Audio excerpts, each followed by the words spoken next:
Hello, as you can plainly see, I've got my cool young male teacher look going, and that basically translates to Pearl Jam fan, I think. Why? Because this is Teachers Confess Your Sins. Don't click off. Do yourself the favour. I think we can all safely conclude this one's going to be a winner. You know the drill. This is audience members that are teachers that have sent in their stories. Oh, what tales they must have. I'm so excited, I've got to start. I'm a teacher. Good for you, buddy. Teaching the future of this country and whatnot. Ironically, only for the money. Oh, okay. I taught a basic computer skills class for my first year and subsequently got bullied by a group of dance team girls. Look, I understand that if this was the 70s, you would have the unfair advantage of being able to smack them with a ruler, but now you can't, so... Dude, a bunch of bitchy teenage girls, they have the upper hand. After having a cry in my room at I didn't have to be this candid. I mean, thank you very much for the detail, but what a bitch. I made a new seating chart, which is the recommended way to... This is pathetic, God. You gotta give him the ruler back. Singapore has it right. Kids are not as brave away from friends, but secretly made sure to sit every single girl that was rude to me next to students that had serious body odor problems. I forgot about all the fat, smelly kids. Ugh. That's where half of your paycheck is going, surely. Just occupational health and safety hazard bonuses. I told them... What does that mean? What does that mean? Just the fact that it's just... You have to deal with a bunch of fat, smelly Greek kids. That's what it means. Specifically Greek? And Turks. I told them all it was a completely random shuffle.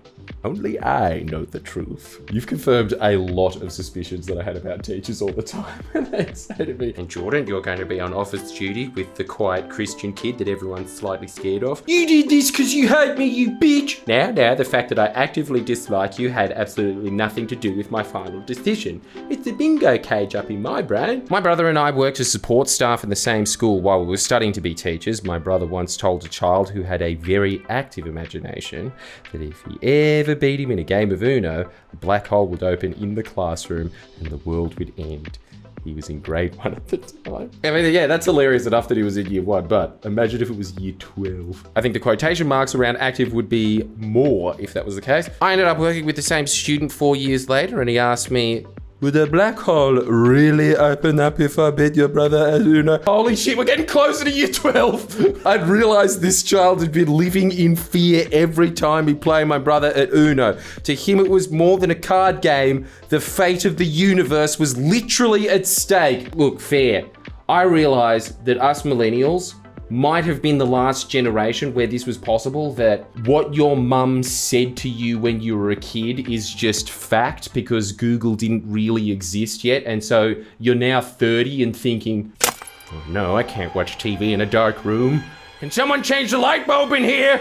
My eyes are going square! This kid's quite a cunt though, hey. He is the Oppenheimer of his generation. He's trying to win at Uno, even though it's going to collapse the universe. Much like Oppenheimer, he just needs to see what happens. When I came to you with that draw 4 card, I thought we might start a chain reaction that would destroy the world. I remember it well. What happened? I believe we did. Student music teacher here. I was sent to a state school in a dodgy Sydney suburb an hour away from where I live, and the kids made a bong out of a clarinet and were caught smoking out of it. Was the last guy Oppenheimer of their generation or these guys? That's genius. Yeah, now that's what I call a high note. Scrub-a-dub-dub, that social media presence. I was teaching at the city's most elite all-girls school where the students were angels 99% of the time, the other 1%, pure calculated chaos. On my second day, I walked into class to find hundreds of copies of a photo plastered everywhere. Not just any photo, the photo. What, nudes? Fuck yeah, it's gonna be nudes. Hang on. From my early med school days, getting more promising, could be a vibrator involved. It featured a very intoxicated neon face painted entirely naked me riding an old dairy cow. Why is it the higher your ATAR is, the dumber you get in uni? Tastefully done, of course. Everything was strategically tucked to the far side of the cow, but still. Jesus, how did they find that? 1 hour later in the principal's office, she suggested I contact the original poster and ask them to take it down. They graciously untagged me instead. Man, you know it's an elite private school when the principal's response is, "I can assure you, Mr. Wayne, I'll do everything in my power, which is to ask the girl nicely. She has a lot of friends in high places. Her dad's an ambassador. Please stop teaching your classmates how to safely commit cannibalism." I'm hooked. Never a sentence I thought I would have to utter. Okay, now it makes a lot of sense. This guy definitely teaches 3-unit English and using said techniques. Well done, sir. For context, see? He's doing that like pause in a movie. You're probably wondering how I got here. I was playing the Shipwreck game with my Year 11 English as an additional language class as a persuasive speaking warm-up activity. They were trying to justify what items to keep to prevent their lifeboat from sinking, and one of the boys was like, "A knife, because if we get hungry, we can just cut his friend up and eat him." Yeah, what, and you're telling that kid that he's wrong? I thought this was supposed to be an institution for learning. I told him this was a bad call because it was cannibalism. Oh, don't get all fucking UN Charter on him. This is in violation of Chapter 11. Yeah, you're out on the ocean now, mate. Well far away from your fucking school books. And you run the risk of prion disease. Turns out there's a use for book smarts. Thank you for teaching me. And one of the girls chimes in with, "No, miss, that's only if you eat the brain. Thighs and buttocks would be safe." Holy shit. All this time I thought TikTok was making them dumber. Joke's on you. Here's a little something else we learned from doom scrolling. I came into the staff room one day to see my colleague with her head on her desk. She was quietly sobbing. It took a second to realise she was laughing. I asked her what was going on, to which she replied by holding up a Students' Trial HSC English Advanced paper. I took a read and found out this kid had written 4 pages of an essay on Owen Wilson instead of Wilfred Owen. She looked up at me and said, "Wow." Nothing needed. Nothing needed. We're moving on. What a fucking sick comment. That's another video that I want to do one day. Just dumb essays that you've read. I really want to see him. Views. A teacher I knew from primary school once asked a kid who was pissing the teacher off in grade 2 to sit outside until I invite you back in. She left the kid outside the classroom for 4 hours and only realised it meant school ended. No, it started hailing 30 minutes after the teacher left this kid outside too. Well, I don't want to cause more of a fuss, otherwise I'll get in even more trouble than this. Ow. Kid didn't tell the teacher because he didn't have to do any work. Oh man, it's the opposite. This is how you can tell I'm in primary school. I have made the calculation that this is better than maths. Ow. As a first year prac teacher studying for my bachelor's, I had to teach a year 9 media class how to use Photoshop. Lesson was going well until I saw the boys in the back photoshopping their chubby friend into a plane heading towards the World Trade Center.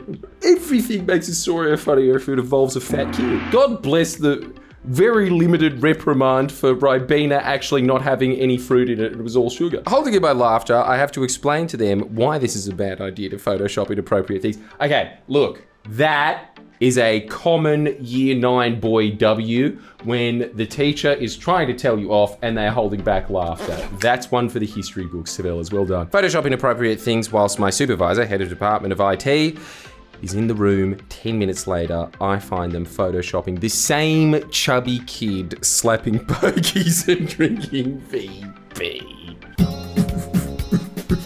I can guess this wasn't an elite girls' private school. These are the same students who yell, "Sir, yeah, Sigma." I gotta act that out, sorry.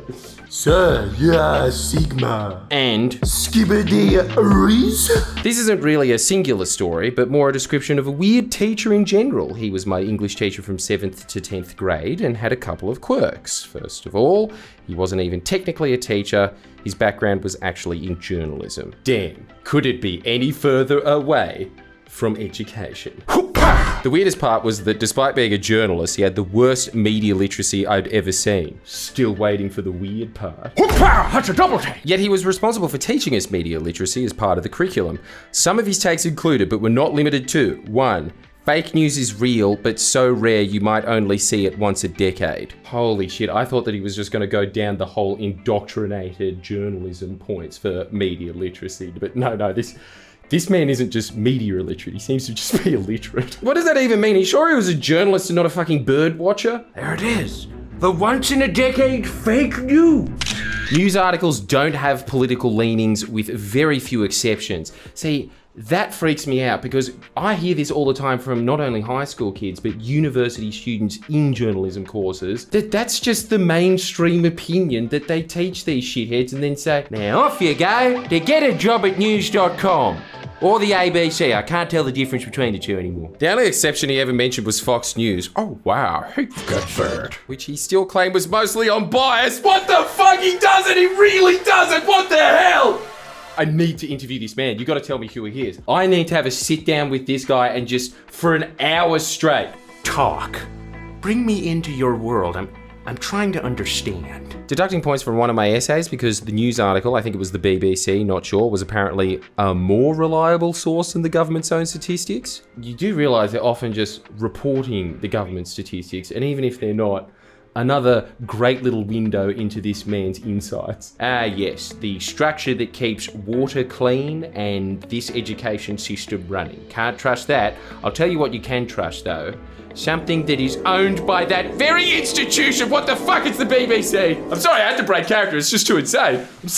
I started thinking about that halfway through. I had another line in my head. I couldn't finish. In addition, he was so obsessed with news that if you include a news article in your essay, it was an automatic +1 on your grade. Except, of course, Fox News. Minus most instances, it still gets a +1. Unless you critiqued or contradicted that article, in which case you wouldn't get the +1 treatment. Oh God, I wish I was taught by this man.